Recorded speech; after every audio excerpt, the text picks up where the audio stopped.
So here's another setup that I this for me personally is not a valid setup, but in the moment I apparently tricked myself into believing that this was a valid setup. So this is on Duo. Um, I used way too much size, right? So I think I used 1,200 shares on this. 800 shares, I guess. Anyways, so if you look at this thing, right? How am I?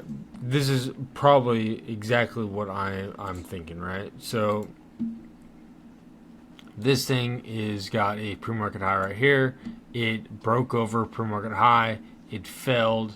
If you go over here, you do a Fibonacci. I'm like, okay, so this might have been a valid entry, but the difference is, I want you guys to look at how this thing is reacting at this level, right? So you can start seeing patterns too. So this thing curls up, it breaks straight through the pre-market high. It looks like it halted, it opened from a halt, stuffed, and failed, right? So this apparently got me like being greedy, right? Well, it just broke over $1, right? It's got crazy volume. And then this thing comes up. I'm looking for a gap and extension, a fake breakout, right? That's what I would, in the moment, that's what I'm telling myself. But the difference is, if you look how this candle closed, this thing doesn't have any wicks at the bottom. How I want to trade a fake breakout, I don't know if I have any examples of that.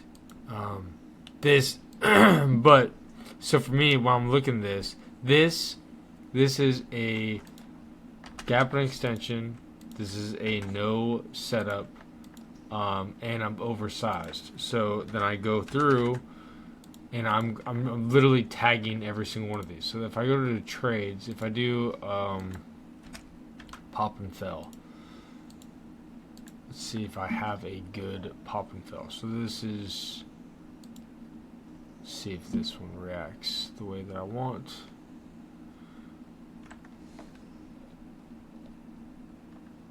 Honestly, this doesn't even react. Like, this isn't really a pop and fell. This is a, I mean, yeah, it pops over and it fails, but this is not what I typically.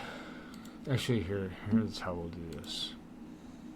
Where is a pop and fail? Right here. So, not where I'm looking at, but right here is a pop and fail. Because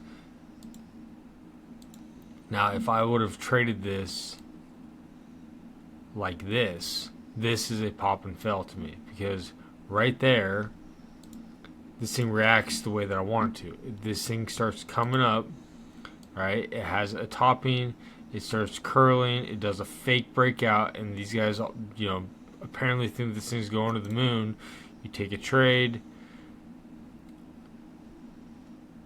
Right when it fails, how I personally do this, you guys can do this however you want. This is, my study time. So, but so this thing, this also had one in. Did this work in pre-market? See if I can get some drawing tools. 1 second.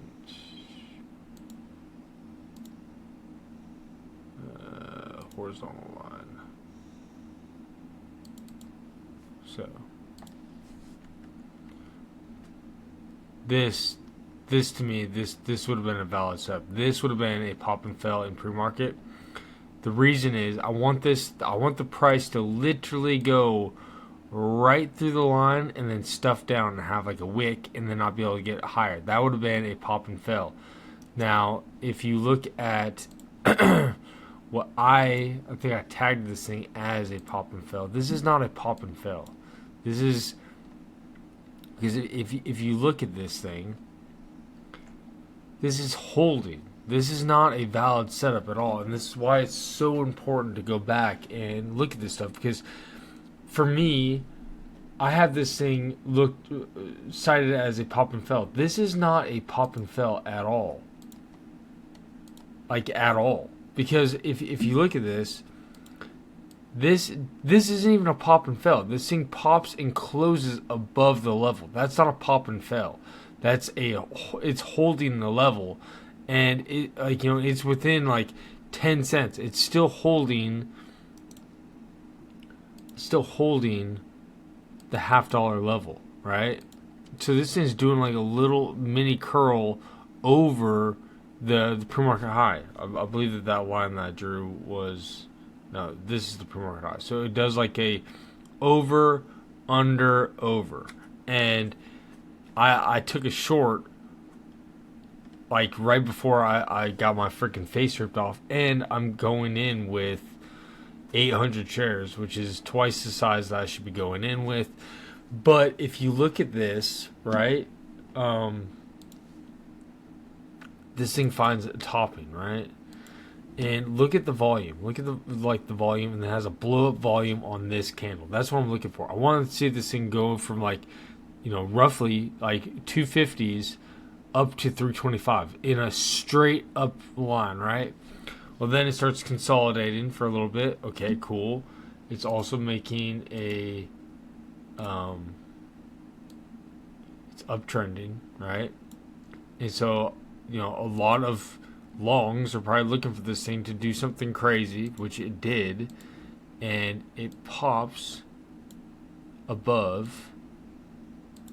That's the valid entry right there. And then it just, doesn't, but like, look at that. It doesn't even really die. CMRX. I don't know, what EMAs has got to, but this thing comes down here, hits the pre-market high, and then bounces off the pre-market high. But if you would take the entry, back over here,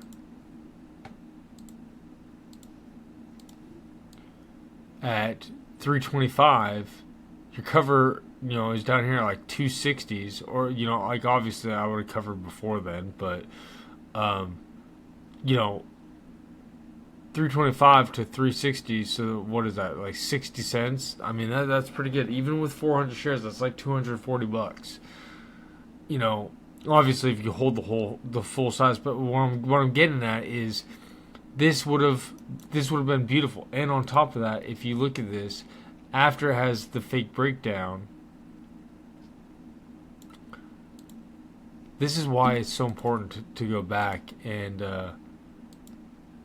what the hell to do your stuff, because you take a short right here, it goes down, like whatever your target is, like wherever the J lines or whatever, but then you cover, and then look at this, it bounces up, it starts filling, right at the 61 fib level. Okay, recycle, add another 200 shares. This is my size, my thought process. Add another 200 shares. Okay, like cover into the wash. It goes back up. Like you could even recycle again, right? Like I said, like I always tell you guys, if something goes, like say it's a gap and crap, and it goes into the golden zone, you're allowed to trade it the first 2 times. If it goes a third time, get the hell out, break even, like everything, because if it goes a third time, it's gonna squeeze. And so for me, if this goes a second time, dude, like you could have like. And I'm talking to me. I could have killed this, but this for me, this is not a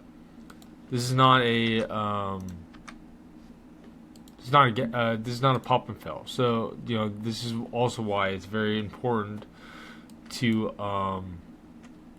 look at things. This for me is oversized. This is a gap extension, but this is a no setup. There you go. Oversized gap extension, no setup. And that's how I'm going back. Okay, well, what am I doing wrong? Like, I can tell you right now that most of my big losses are because I'm oversized. I'm thinking about the money, and because I'm thinking about the money, I'm getting my ass kicked, and I'm down about 2K on my account, which is absolutely ridiculous.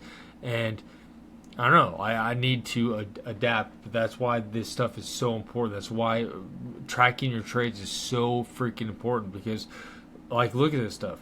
I had this thing marked as pop and fail. I don't remember the last time that I updated this, but I'm going through this now, and I'm like, dude, that's not a pop and fail. That's against my rules. And then when you start going through this stuff, you should be doing this pretty often, and then you can start going through. You start writing notes. Really, if you want to do something super easy, it's like check this out. So at the beginning, I thought that this was a pop and fail, but after reviewing again, this is not a pop and fail. This pops over and closes above the pre-market high. It holds, fails under the pre-market high, consolidates, and then goes into a squeeze. And I short right before the squeeze, which is not a setup, because what I need for a pop and fail is I need the price to travel through the level and then fell quickly right below the level, and I'm risking over the high of that wick. This consolidates, which makes it not a valid setup. Period. Make this for my notes. And then, ta-da, look at this shit. And when it's done, all I do is